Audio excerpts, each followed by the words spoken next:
Hi, I'm Sean. I've always been curious about the answers to life's big questions. I thought it would be cool to seek some of those answers through conversations with others on a similar path. My intention with these conversations is to inspire you to think bigger, to challenge what you believe to be possible. I'd like to invite you to think outside the lines.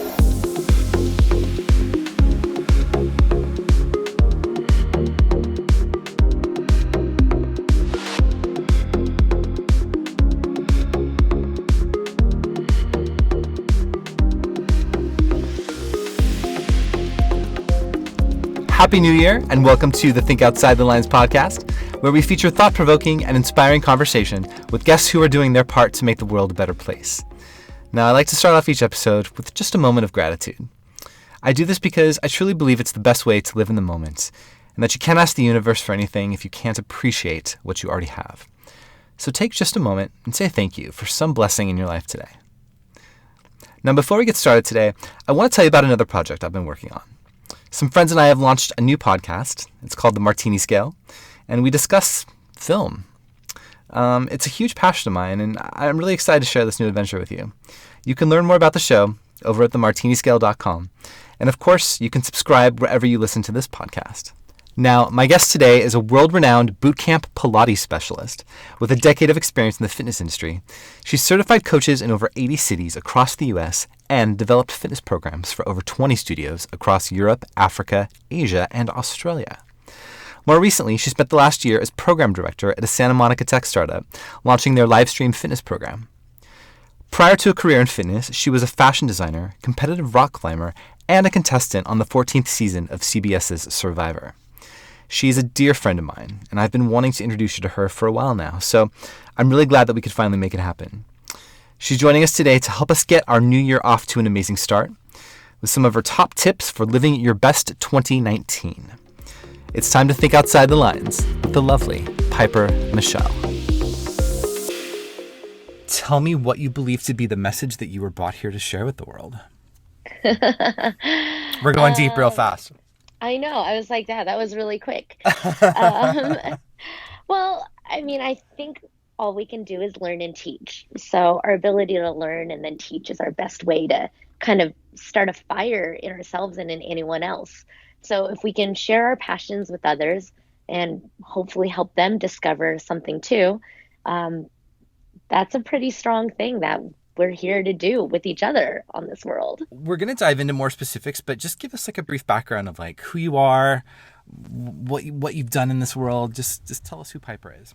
I've spent the last decade of my life being a master trainer at an international fitness program where I've created the program itself from scratch, including 5 modules for progression, 300 exercise videos, and certified coaches in over 80 cities across the U.S. at 200 locations and at over 20 studios overseas in Europe, Africa, Asia, and Australia. So I've really dove into the fitness world kind of full on and spent my last 10 years helping others kind of find their passion for fitness. I love it. And it's actually interesting because we're going to talk a little bit about fitness today, but a little piece of trivia about you. I knew you for more than 6 months. We used to work together, and it was until like 6 months into knowing you that I learned that you were actually a contestant on Survivor.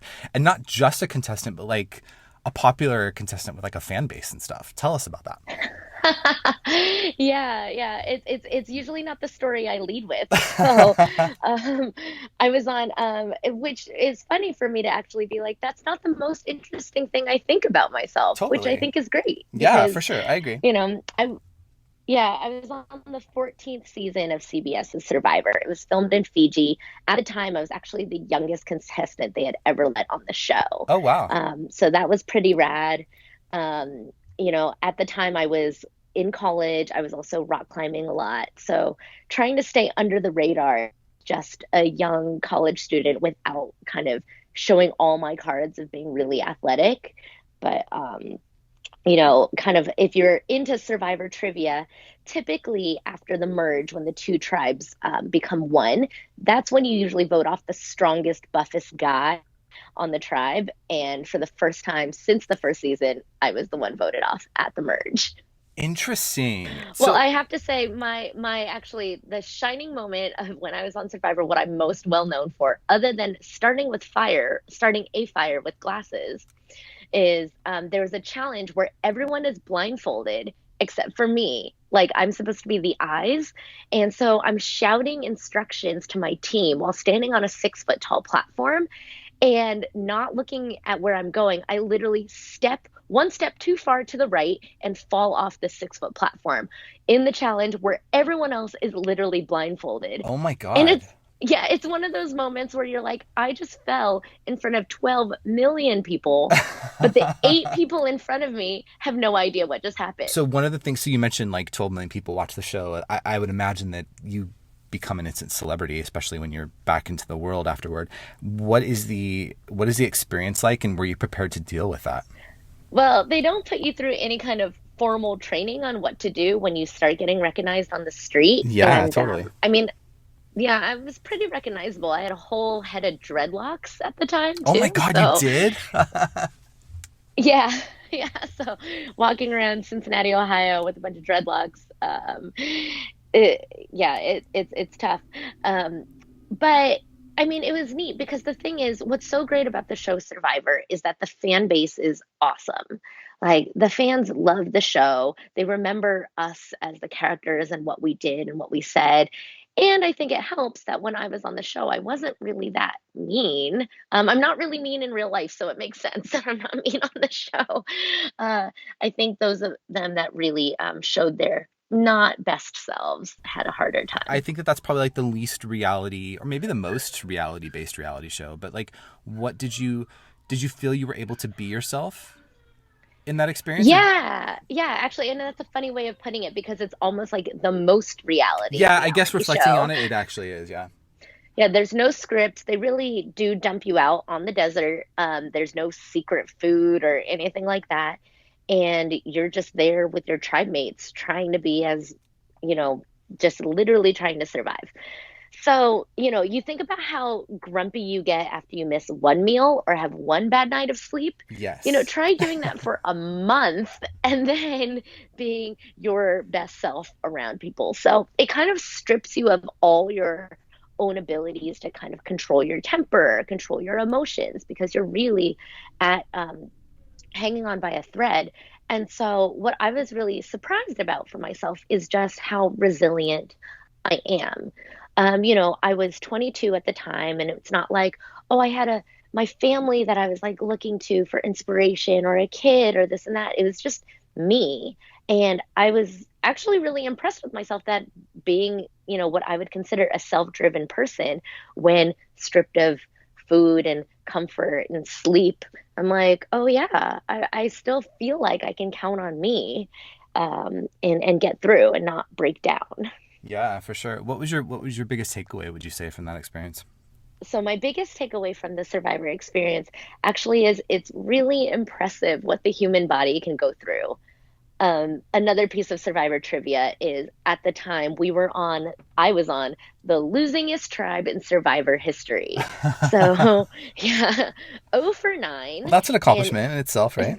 I don't really know. It's not. I don't know if I would brag about that so much, but here I am bringing it up now. um, but in order to like win over any comforts, even just having fire so you can boil water, you have to actually win challenges or make it on your own. And so um, I was really impressed that you really don't need to eat as much as you think you do, and you can go without water a little bit longer than you think you can. Yeah, that's cool. So one of the things I have to say about you, and this episode's actually been quite a long time in the making. We've been talking about having this chat forever, but one of my favorite things about you, and I'm actually going to like default to an Oprah quote. I don't think Oprah originated the quote, but she says it all the time. Hmm. She says that you're responsible for the energy that you bring into a room. And Hmm. I think that I want to say thank you. Like, I've known you almost, a year now, and I feel like you always bring such amazing energy to every space that you enter. And I think that that's a really just a testament to like your character and the type of person you are. But like, I really love that about you. And I would say that like, that's my favorite quality in a human. And I think that you possess it in spades. So I'm excited for people to get to meet you today and learn more about you. Aw, Sean, I'm blushing.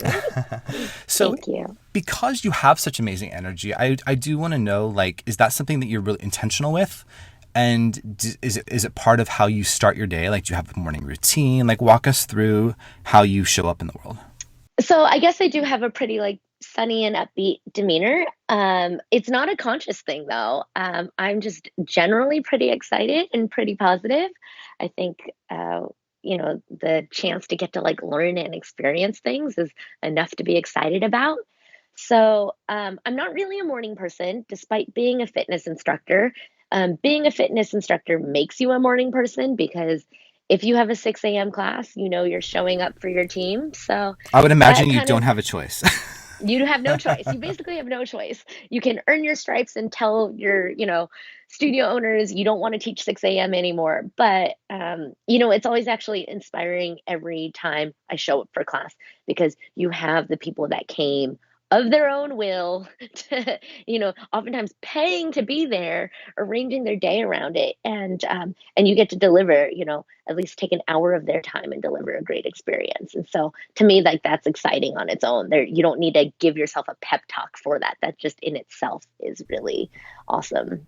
Yeah, for And sure. so, yeah, when it comes to day after day, it's like I'm kind of slow to wake up if I don't have anywhere to be, but it's very rare that I wake up on the wrong side of the bed.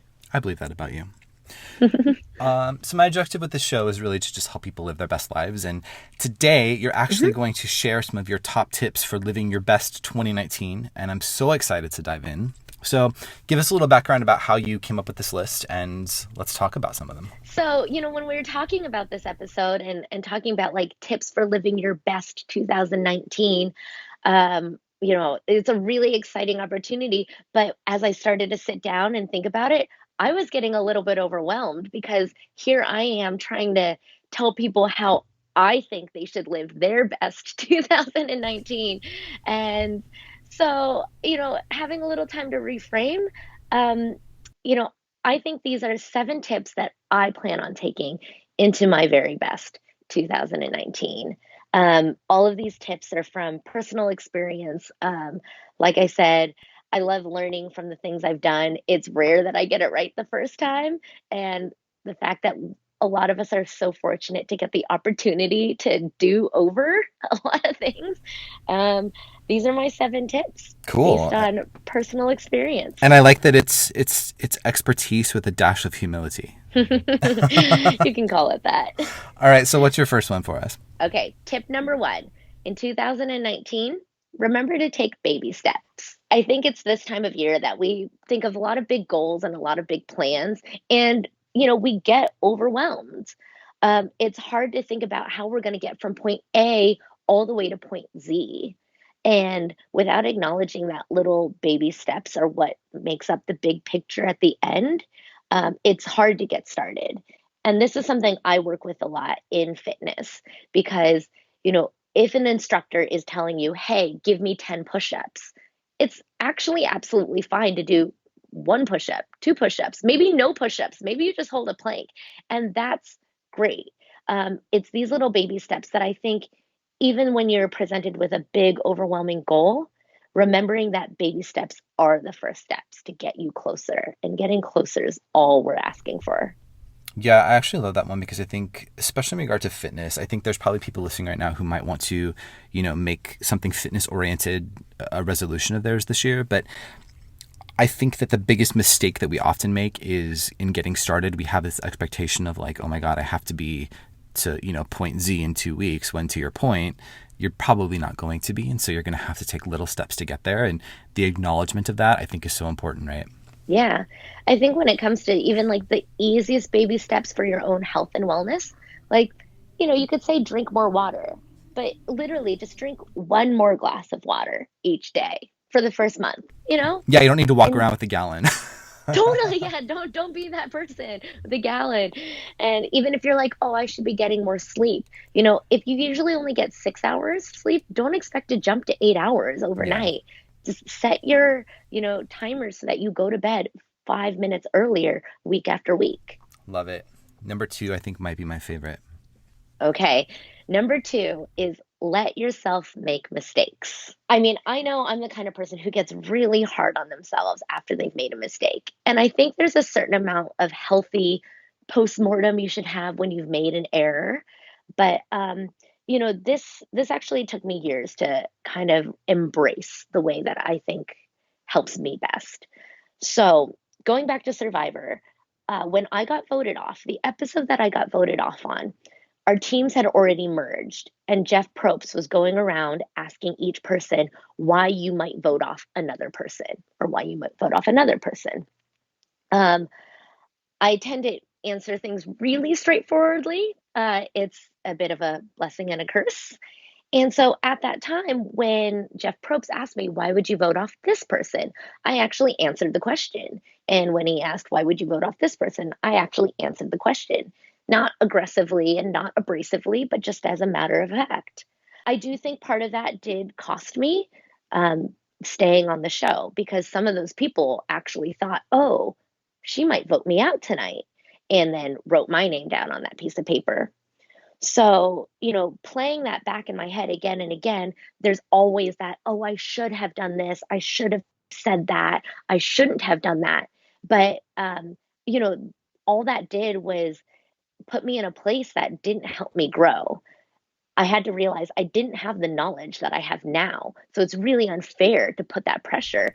All you can do is work with what you have in front of you. And so I wasn't making arbitrary decisions. I was reacting to exactly what was in front of me. So when it comes to letting yourself make mistakes, it's understanding that you're always making the best decisions that you can at the time. And if you've made a mistake, it's better than not making a decision at all. Totally. And I think too, like we are our own worst critics, right? And so I think that like that's why this one resonates so much with me because we are so hard on ourselves all the time. And it's Mm-hmm. you have to come to peace sometimes with the idea that like you did the best you could. And if it's a mistake that resulted Mm-hmm. from that, like that's part of life, right? Yeah. I think that blends in with number three. Yeah, yeah. I was going through this list. Number three is letting go of ego. There's lots of literature out there about how ego is the enemy. But, from my experience and for me personally, um, as I used to be a former professional rock climber, competitive and sponsored athlete, you know, I am far from being at the height of my game now, a decade later. So when it comes to ego, I find myself when I was getting back into rock climbing after time off, I had this expectation of being where I had left off, and forgetting that where I had left off took hours and days and years of training to get there. And so when it comes to ego, especially when it comes to climbing and other athletic sport, I would not allow myself to do things that would actually help me grow because I felt like they were beneath the level that I should be at or that I thought in my head I was at. And when it comes down to it, our ability to evaluate what we can do at that moment, at this current time, is our most important skill in making improvements. We tend to make these failures based on ego when we think, oh, I used to be able to do this or I could do that, and not assessing where you're at today and letting go of the past. Yeah, I love that. I think surrender is critical in life, and I think if we could do more of that, whether it's ego, whatever, I think we'd be happier. Hmm. I may have lied because number four might actually be my favorite one. Ooh, well, I like this. I like that you like I these. love all of them actually. Okay, so number four, be honest about what you want. For me, this relates to when I left my career in fashion design for fitness. I actually went to college for fashion design. I used to live in New York to do it. I lived in San Francisco. That's actually what brought me to Los Angeles in the first place. And you have to be really honest with yourself about what makes you happy and what you want to do. And so I remember talking about wanting to leave fashion and going into fitness and that I want to do this and I want to do that.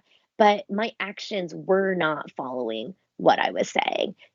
For people who say, oh, I have this great idea, I'm going to start my own company, I'm going to leave my job, the only thing you can do to really show how honest you are about it is to then start doing it. I tend to be a pretty risk adverse person, but I'd say that some people are bad at assessing risk. And so when it came down to it, um, I kept saying I was going to leave fashion and do fitness. And the second that I actually did it, then I felt like I was really being honest, that I was being truthful to what I was saying and what I was doing. So, not just being honest about what you want, but then, taking action as proof. Yeah, honestly, I feel like we could probably do an entire episode on this one alone. I think so. What's really interesting is like New Year is typically associated with like fresh starts, resolutions, etc. And I think that this is a really important one because we this resonated with me because I'm personally at a crossroads in my life, as you know, and like I'm trying to figure out kind of like what the next move is, and it's hard for me to reconcile what I have done in the past, right? Like where my experience Mhm, lies, etc., with what my soul wants and what I truly want if I'm honest with myself. And mhm. I look at this as such a blessing because I get to make those choices and I get to kind of like, go down that path of uncertainty and try to be as enthusiastic as possible. But I think that more people need to take those opportunities, even if they're not, as aggressive in their face. But just really think about like what is it you truly want, and if you have a career in fashion, but your passion is not that, it's in fitness, like what can you do to take those steps to get there? And I wish that more people would ask these kind of questions in their lives because I think that it's really important key to being happy. Yeah, yeah, absolutely. What if I can ask like you personally, like what was that transition like for you? Like what was there like an inciting incident that said I have to get out of this and go live my passion, or was it more gradual? Like tell us about your experience in that realm. There was. I mean, it was gradual to one big incident. So, I actually love what I was doing in fashion design, and I actually really appreciate and love a lot of the people that I met in it. But there was something about it that wasn't making me very happy. Um, at the time, I was working at a great company, but I was attributing it to maybe it was the company. And so I had actually went out and interviewed at a bunch of different companies, got job offers to pick from, and didn't want to take any of them. Despite more pay, better titles, better location, I wasn't like, oh yeah, I want to jump at this offer. So that was a red flag to me. And I'm like, oh, my assessment of maybe it was the company I was working for wasn't making me happy. That ended up not being the case given all the opportunities. So, the event that really like triggered it, that gave me the courage to leave is, there's an incident at work that needed to be investigated. And I didn't really feel very comfortable being a part of that. And so when I went home and really thought about how fashion in general was making me feel, and it had nothing to do with the company or the job, but this event made me gave me the ability to step back and look at it. I actually sent in my resignation letter that evening, and literally felt like so much freer, 1,000 pounds lighter. Um, maybe if people are looking for weight loss resolutions in 2019, that's the thing. I love it. I love it. And I think there really is importance in congruency with, what you want and what you feel, and Mhm. what you're pursuing. And I think that if all those things are congruent, then that's how you achieve actual success in life. Yeah, I Um, think when it comes down to talking about the things we want, we always have to assess like the work that we're willing to put in to do it. totally. That's critical. Number five actually might be tied with number four as my favorite. I keep lying to you. But I think this is a big one, and this is something you could do like literally today to get started. Absolutely. Number 5 is to express gratitude. I could tell you about that. Studies prove that expressing gratitude, makes you a happier person. But even from my own personal experience, um, I know that expressing gratitude is a skill. We think about it, as we're growing up, a lot of adolescents, and I'm totally in this category, we're not really good at expressing gratitude because it's almost like an attack on your independence. When you're a teenager, you're in this point where you're trying to prove that you can do things on your own. So actually thanking your parents and thanking your mentors and people that challenge and support you is almost a bit of an affront to your proof of independence. But for us as grown-ups now, and for me as a professional teacher, um, it makes the world of impact when my students express their gratitude after a course or anything that I said or did. It literally, like, I keep all the note cards, I keep the thoughts and um, with me all the time. And what I've learned as a teacher is, really trying to be as genuine as I'm able to with my students to tell them, thanks for showing up. Thanks for being here. And a lot of times I tell my students, I wouldn't be here without you, which is both like, in reality, very true. If they didn't come, I probably wouldn't show up either. But that I show up for them too, that they are what motivates me every day. And so, you know, especially when it comes to staying motivated and staying accountable, it's like you have to thank the people around you that keep you accountable. And for me, it's my students, it's my peers. I actually think there's two layers to this, and one of them is kind of what you're articulating, which is tell the people in your life, whether it's a workout coach, whether it's a peer or whatever, like that you're grateful for their contribution to whether it's your life, the project, whatever. Any time in my life that I have ever done that, it has been like exponentially rewarding. Mm-hmm. Sometimes you're apprehensive and you're like, oh, this feels weird. Like I feel like they should know this already or whatever. But like really taking that moment to Mm-hmm. express that gratitude is so impactful. And I can tell Yeah. like on the receiving end of that, like there's been times when someone sent me like a thank you card or, whatever. And I have those things today. You know what I mean? Like I kept those because they meant so much to me. And so I do think that, gratitude it's such a simple thing, but it can be so impactful in our lives. And the It's other, such a simple thing, and yet it's so yeah, hard for so many of us because it's not a habit. It's not well, natural. and that's the second layer that I wanted to kind of dive into is because I think if you can get in the habit of expressing it in your own life, and a really easy thing that you can do, and a lot of like personal development, books and teachers talk about this, but keeping a gratitude journal. I try to, every morning when I wake up, if I can write it down, I will, but I literally have reminders on my phone throughout the day that it says gratitude. And I try whenever I can to stop in those moments and just think of three things in that moment that I'm grateful for. And they can be really simple things like, I'm outside on a great walk, or I have this great friend next to me or whatever. And it can be really complex things too. But if you can start to practice those things like in your own life, it's going to be much easier for you to express them outwardly. All right, let's move on to number 6. Good. So number 6 is to share your ideas. I came up with this as a, you know, top tip for living your best 2019 because a lot of times I think we're hesitant to share our ideas.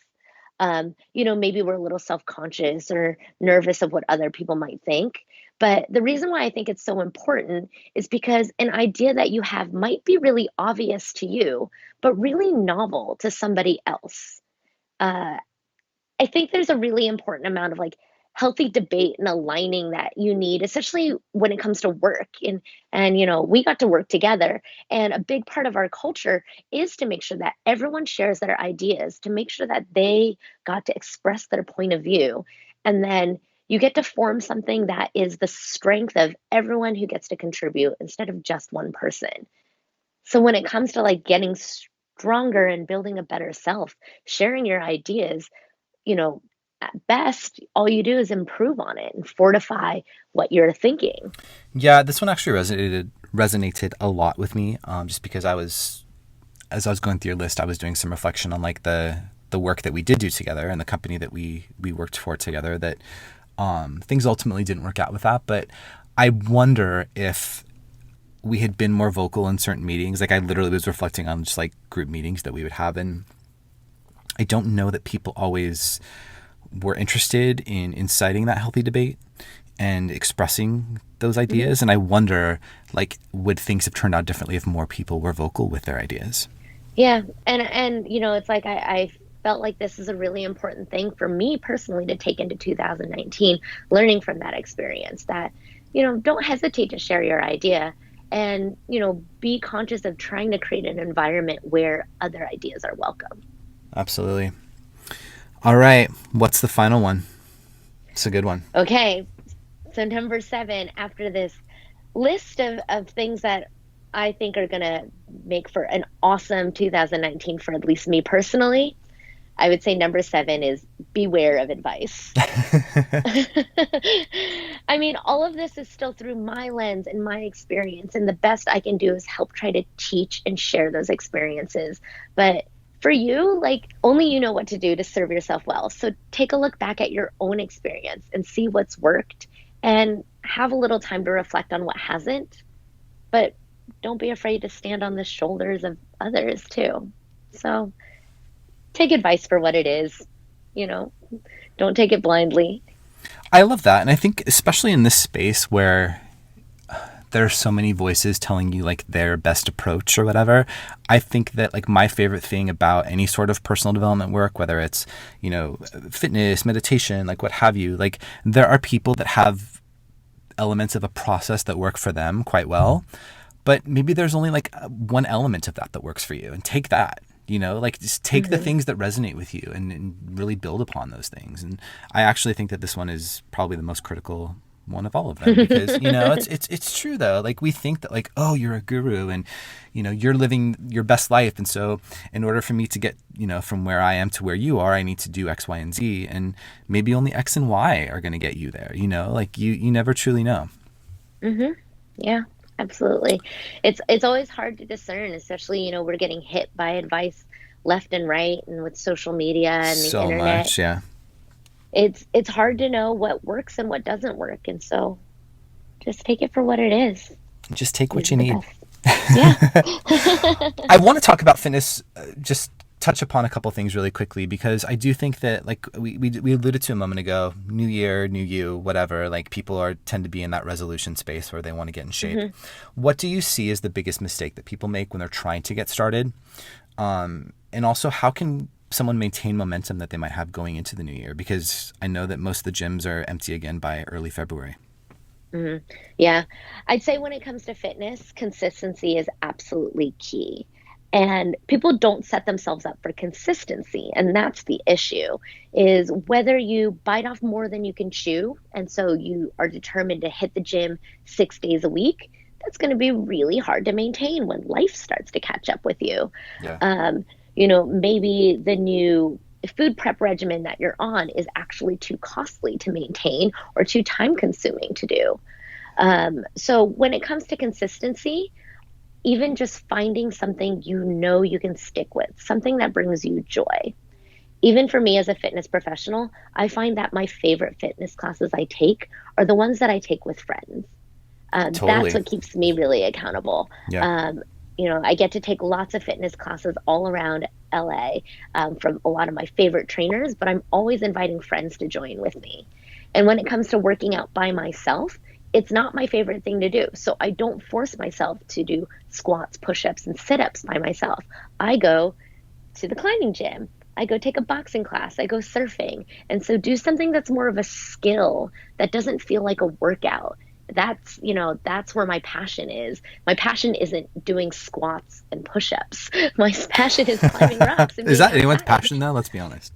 Well, that's the thing. And people don't set themselves up for consistency by saying, oh, I'm going to do squats 5 times a week. And I'm like, unless you love it, and some people do, I guess, I have not you met know, that person, but okay.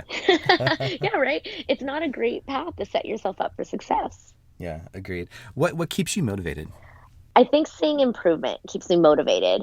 You know, if there were a tip number 8, it would be recognizing that progress isn't linear pretty much ever. And so what keeps me motivated is seeing progress, but accepting the challenge. You know, I love being challenged. It's part of the joy of going through things. So recognizing that that's part of the process keeps me Totally. going, pushing forward. Love it. How about you, Sean?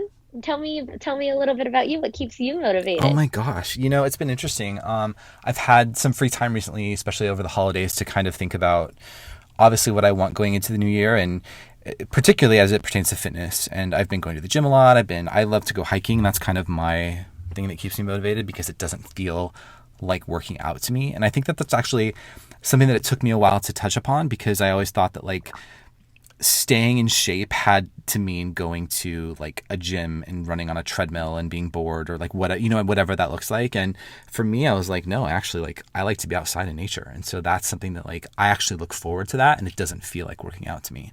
So I think that, to your point, finding things that work for you personally, whether it's working out with friends, whether it's maybe you're the opposite, maybe you only like to work out by yourself, like finding kind of that groove and that niche for yourself personally and just sticking with it. Mm-hmm. Yeah. Yeah. I mean, working out sounds so miserable. It does, yeah. Especially if you don't do it regularly. Yeah, they should give that a better name. Nobody is like, oh, I want to go work out. Well, come up with a better name, Piper. Come on. This is your time. Let's do it. Yeah.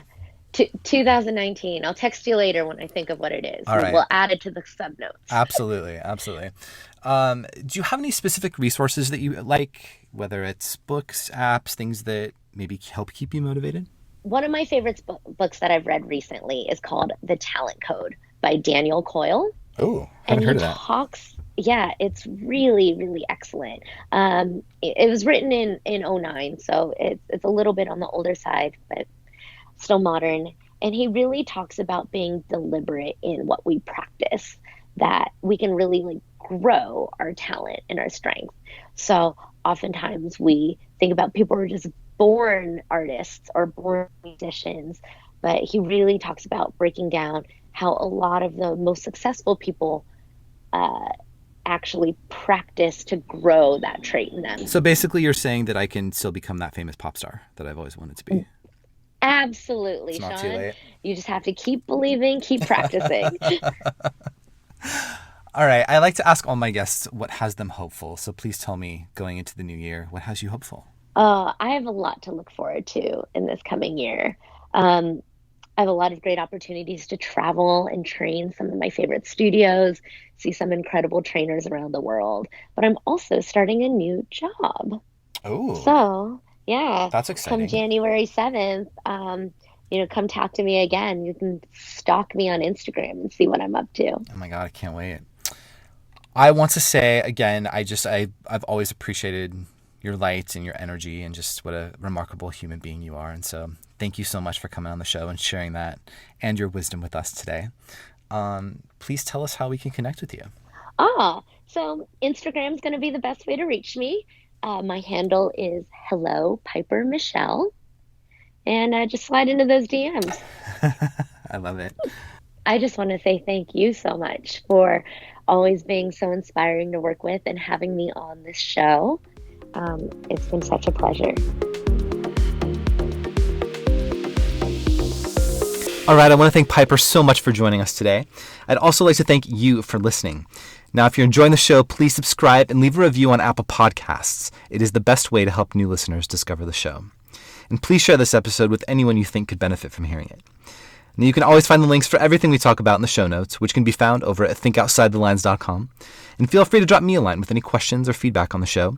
You can send an email anytime to hello@thinkoutsidelines.com. Until next time, go out there and pursue your passion today, because the best way to predict the future is to create it. For more information, please visit thinkoutsidelines.com.